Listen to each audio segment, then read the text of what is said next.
What happens when the man she once knew, the one she could predict, control, and emotionally manipulate, no longer exists? What happens when she reaches out, expecting the same soft replies, the familiar desperation, or the need for an explanation for the end? But instead, all she gets is silence. A stillness. An eerily calm composure. That's when she starts to realize it. Not all at once, but slowly, quietly. The truth begins to creep into her mind. You are not that man anymore. She thought time would keep you in place, that you'd be stuck in the same emotional loop of waiting, hoping, and hurting. She believed you would always be there, accessible, familiar. But what she never anticipated was your evolution. You didn't become cold. You became clear. You didn't stop caring. You stopped proving. You didn't ignore her. You outgrew her. This is the evolution of a Stoic man. It's not loud. It's not for show. It happens from the inside out. It is precise, like surgery. A quiet separation from everything and everyone that once distracted you from your life's mission. And no, this isn't about revenge. This is about self-respect. This is what happens when a man stops negotiating his worth and starts embodying it. And now, she's slowly realizing it.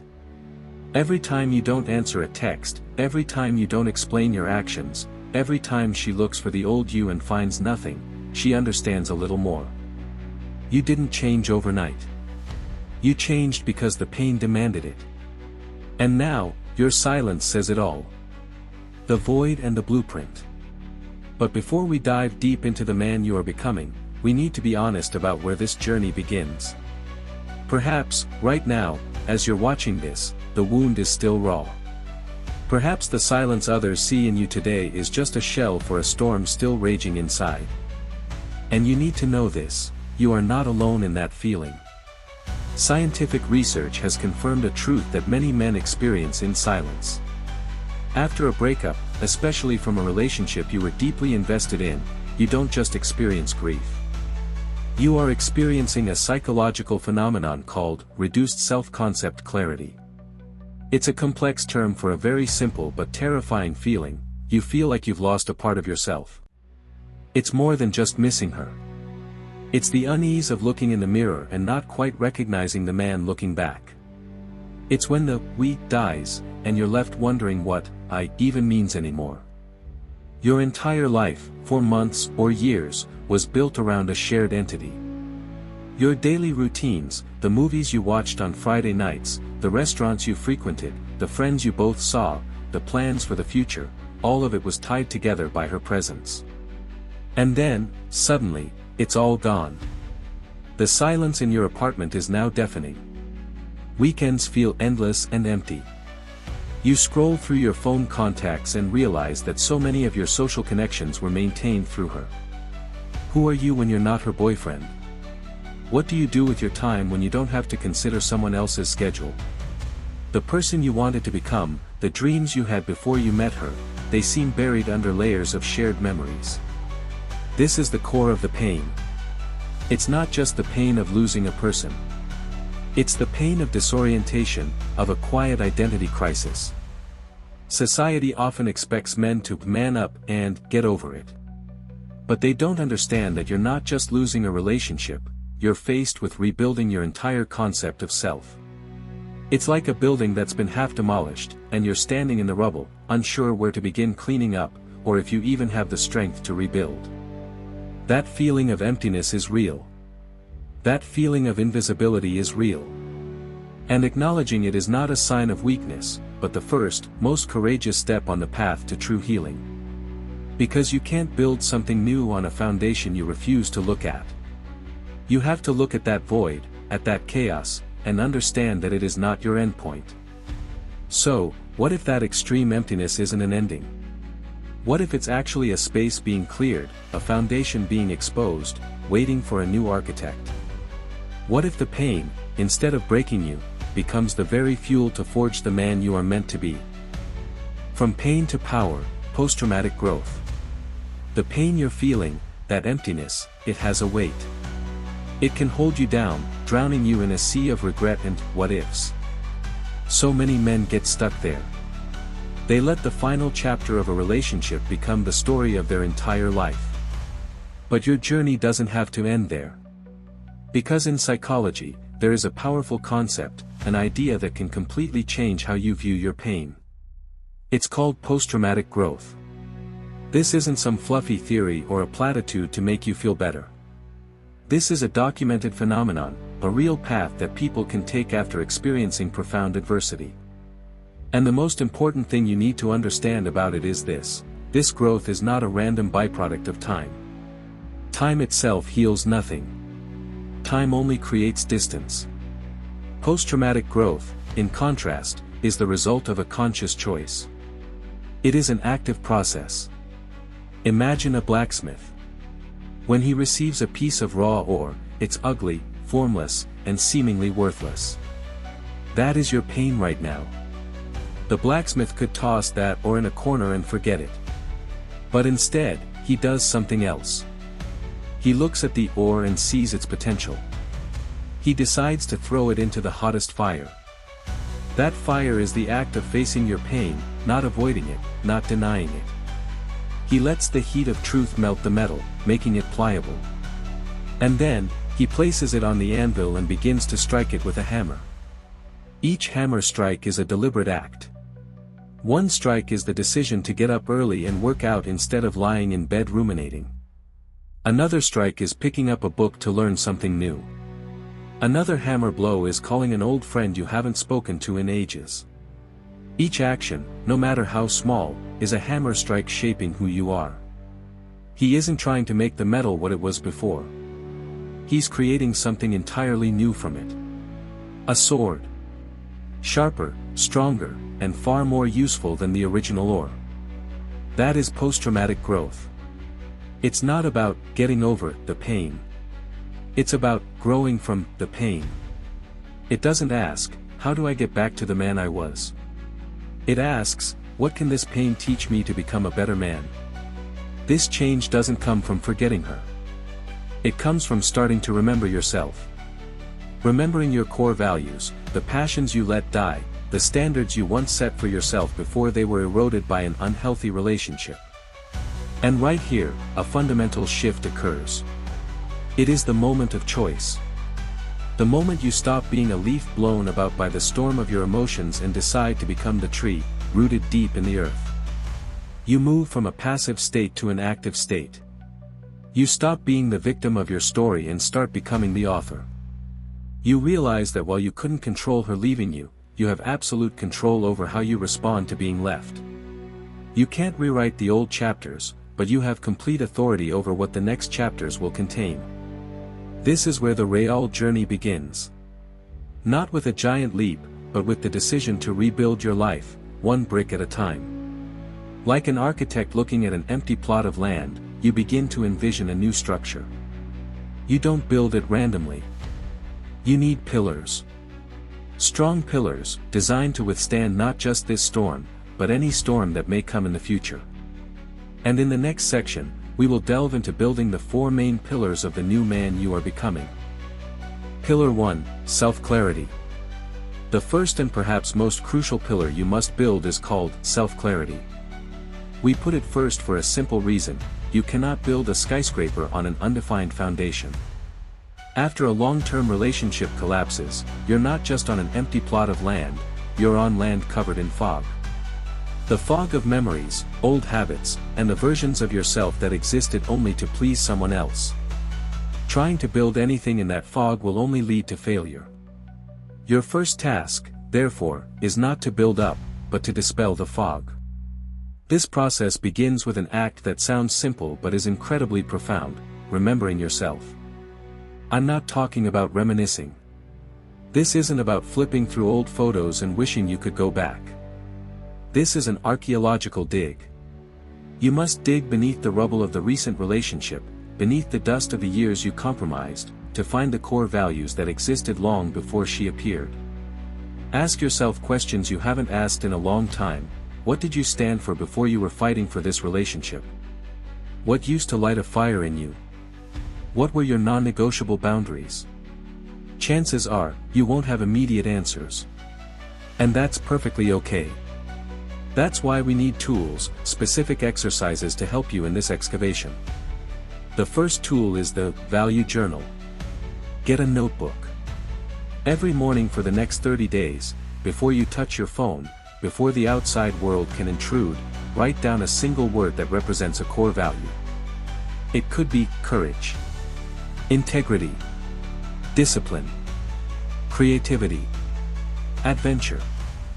Then, write one sentence about how you will embody that value today. For example, if you write courage, the next sentence might be, today, I will courageously make the sales call I've been putting off. If it's discipline, it could be, today, I will disciplinedly complete my workout, whether I feel like it or not. This small, repeated act will begin to draw a map of the man you want to be, based on your own principles, not someone else's. The second tool is the non-romantic goal. Choose one goal that has absolutely no connection to finding a new partner. It must be something entirely for you. It could be running a 10K race, reading one book a week for 3 months, learning to cook a complex dish, or building a small business model. When you pursue a goal like this, you are sending a powerful signal to your subconscious: my happiness is my own project. My completeness does not depend on the approval of others. Every step you take toward this goal is a brick you lay in your new foundation. The third tool is reviving a forgotten hobby. Think about the you of 5-10 years ago. What did he love to do? Was it playing the guitar? Tinkering with an old car? Fishing? Painting? Choose one of those ghost hobbies, things that have become specters in your current life, and dedicate 1 hour a week to it. You don't have to be perfect at it. You just have to do it. When you pick up that guitar again, you're not just connecting with chords, you're reconnecting with a version of yourself you thought was lost. Let me tell you the story of James. James was a 42-year-old man, and for 15 years, his life revolved around his wife, Sarah. He worked a job he disliked to maintain a lifestyle she wanted. His friends were her friends. His weekends were her plans. When Sarah suddenly decided to leave, James's world collapsed. He didn't just lose his wife, he lost his life's map. The first few months were a disaster. He drowned himself in alcohol and self-pity. He looked in the mirror and saw a stranger, tired and empty. One day, while cleaning out his garage, he found an old box. Inside were the model fighter jets he had been passionate about assembling as a teenager. A strange feeling stirred in him. It wasn't happiness, but a spark of familiarity, a whisper from a long-forgotten self. He decided to buy a new model kit. Every evening, instead of turning on the TV, he sat under a lamp, meticulously cutting, gluing, and painting. His mind, which had been constantly racing with questions about Sarah, now had to focus on a tiny detail on the wing of a Spitfire. That focus, even for just an hour, gave him a peace he hadn't felt in months. The model building led him to online forums. He started talking to people with the same passion. He didn't talk about his divorce. He talked about engines and painting techniques. Slowly, he began to remember what it felt like to be valued for his knowledge and skill, not for his role in a relationship. He started his value journal. He chose the word patience. He set a non-romantic goal to complete a complex model he had always been intimidated by. 6 months later, James was still single. But he was no longer alone. His apartment was now a workshop. He had new friends around the world. He looked in the mirror and saw a man with brighter eyes, a man with his own projects. He didn't have all the answers yet, but he was no longer lost in the fog. He was drawing his own map. The story of James doesn't end with him finding a new woman. It ends with him finding himself. Building self-clarity is this foundational work. It's slow, it requires patience, and at times, it's lonely. But it is the essential step. Without it, any future relationship will just be built on sand. So, before you think about finding someone else to fill the void, become whole on your own first. Dispel the fog. Find your map. Pillar 2, Intelligent Emotional Regulation. As you begin to clear the fog and redefine yourself, an old enemy will emerge. That enemy is the emotional patterns that have been ingrained in you for years. It's the flash of anger when you see a photo, the gnawing loneliness on a Saturday night, the urge to check up on what she's doing. These emotions are like undercurrents, always trying to pull you back to the familiar land of chaos. If Pillar 1 was about drawing the map, Pillar 2 is about learning to navigate your ship through those treacherous currents without capsizing. This pillar is called Intelligent Emotional Regulation. And right away, we need to dismantle one of the biggest and most toxic misconceptions society has forced upon men, the idea that strength means being emotionless. Be a man, don't be a sissy, men don't cry. These phrases have taught us that the way to deal with emotion is to suppress it, ignore it, lock it in a dark cellar and hope it never escapes. But what's the result of that? That cellar always leaks. Suppressed emotion doesn't disappear, it metastasizes. It turns into uncontrolled anger, chronic anxiety, or self-destructive behaviors.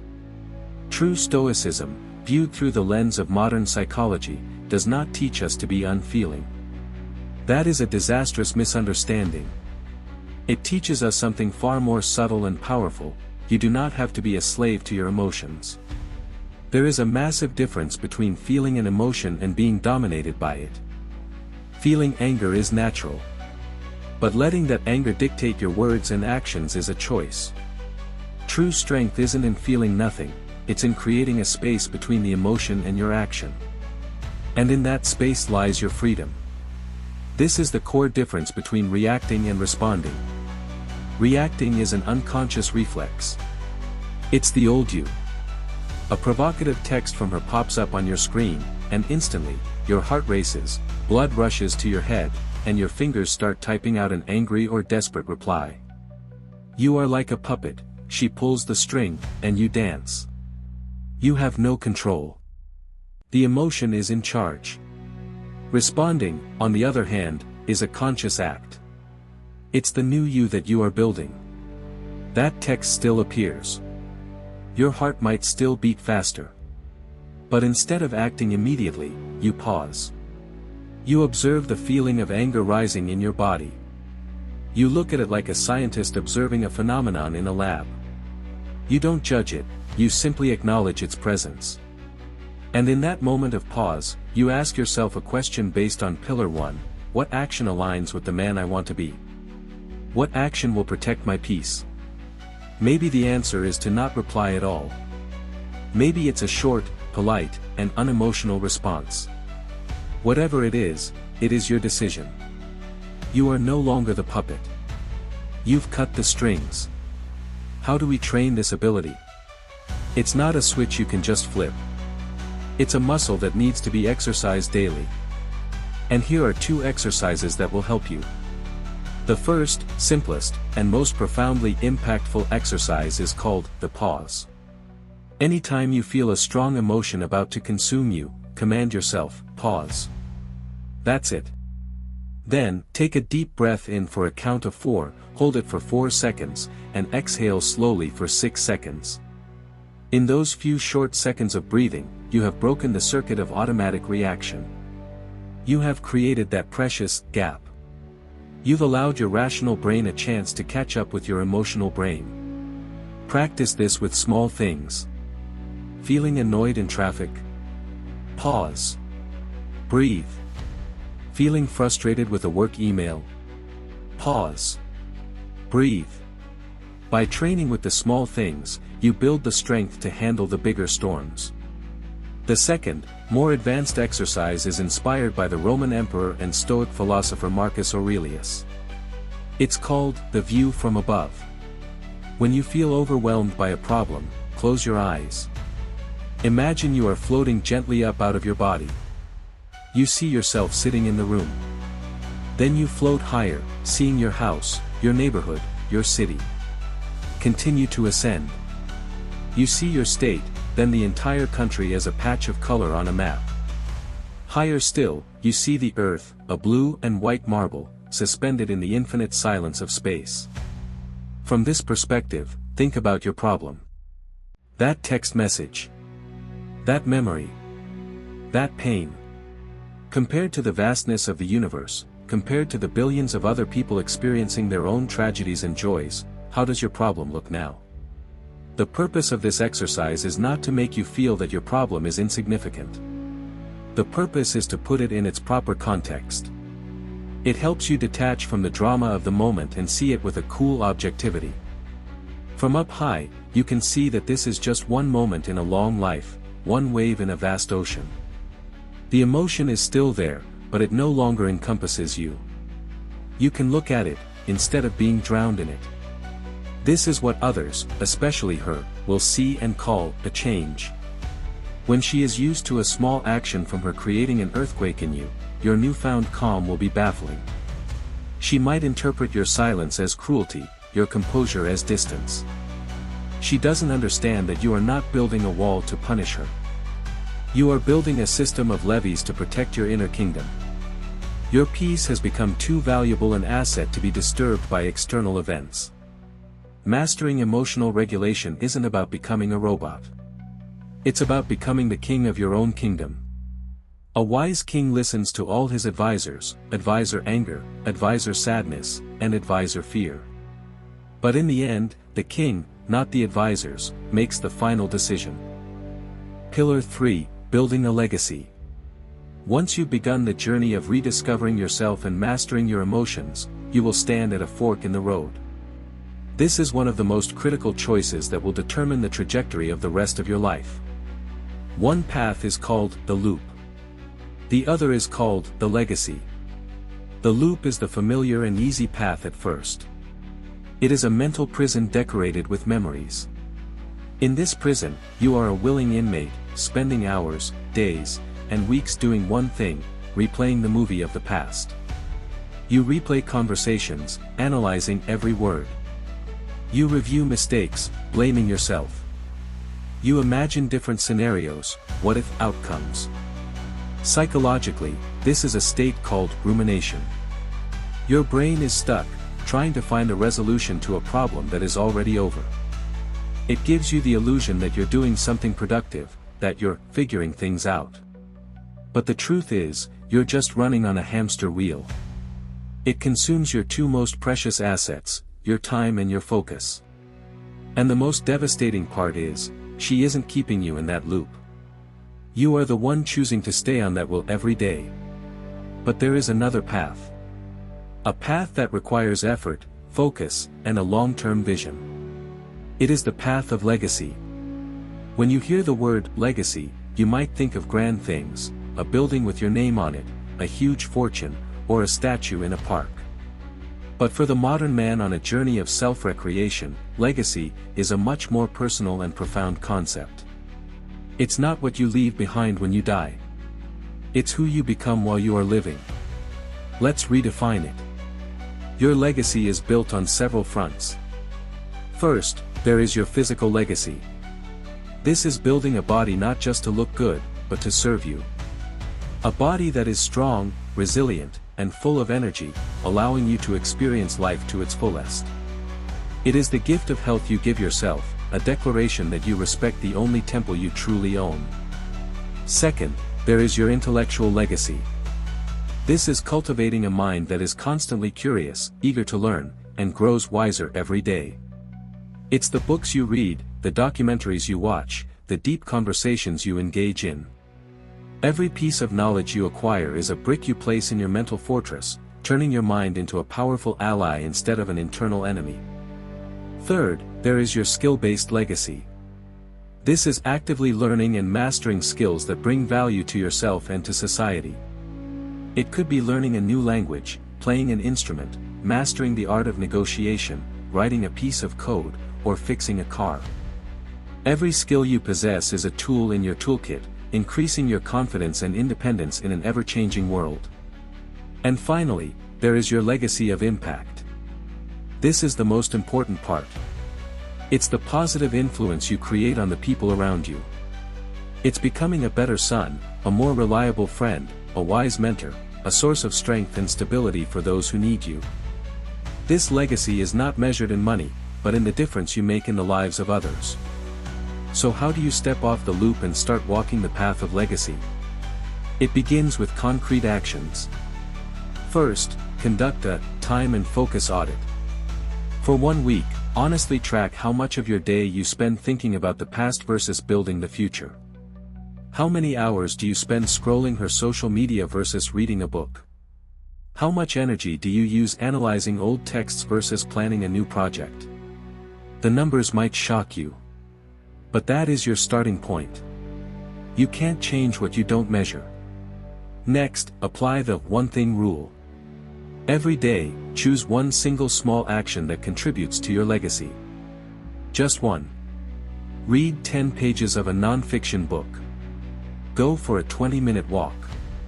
Watch one tutorial video on a new skill instead of scrolling social media. Write down one business idea. This tiny action, when repeated, creates momentum. It's like pushing a trained car. The first few shoves seem useless, but gradually, the car begins to move, and once it has momentum, it's hard to stop. Third, curate your inputs. Your mind is fed by what you consume. Think of it like a diet. If you constantly eat junk food, your body becomes weak. Similarly, if you constantly consume information that brings up the past, images that trigger envy, or pointless arguments, your mind will become negative and stagnant. Do a cleanse. Unfollow accounts that trigger you. Mute meaningless conversations. Replace them with podcasts, books, and channels that align with the man you want to become. Finally, and perhaps most importantly, join a new tribe. You cannot build a new future while still being surrounded by the ghosts of the past. Your environment has an immense influence. Find a new environment, a new tribe, where your past doesn't matter and your potential is everything. It could be a gym, a martial arts class, a book club, a business group, or a volunteer organization. When you immerse yourself in a new environment, you automatically absorb new mindsets and habits. You will be surrounded by people who are also on a path of construction, and their energy will inspire you. This is the ultimate difference between the two paths. The loop is a circle, always ending where it began, and fueled by regret. The legacy is a straight line, always moving forward, and fueled by purpose. She may still be looking at the loop, waiting and perhaps hoping to see you still running on it. But you're not there anymore. You're busy walking your own path. You're too busy building to have time to look back. Pillar 4, Redefining Access. After you've embarked on the journey of clarifying yourself, mastering your emotions, and building your legacy, a practical question will arise: how do you interact with the outside world, and specifically with her? When she comes knocking on the door of your world, what happens? The answer lies in the final pillar, a complete redefinition of access. To understand this shift, we need to look back at the old you. Before, your mental and emotional space was like a house with no doors. Anyone could walk in, whenever they wanted. A vague text from her, a casual hint, a fleeting memory, all of them had a key to your house. They could walk right into the living room of your mind, make a mess of your emotions, and leave, leaving you alone to clean up the chaos. You were always emotionally available, available for chaos, available for drama, available to be disturbed. The door was always open. The new man you are building lives in a different house. This house is not an open space. It is a fortress. A fortress you have poured sweat, tears, and discipline into building. And this fortress has a gate. More importantly, there is only one gatekeeper, you. This is where we talk about a concept called energetic boundaries. Think of your energy, your attention, your focus, your emotions, as the most valuable currency you possess. In the past, you spent it recklessly. You gave it to anyone who asked, especially her, without thinking about the return on investment. The result was that you were often emotionally bankrupt. Now, you understand the value of that currency. You no longer give it away for free. You invest it.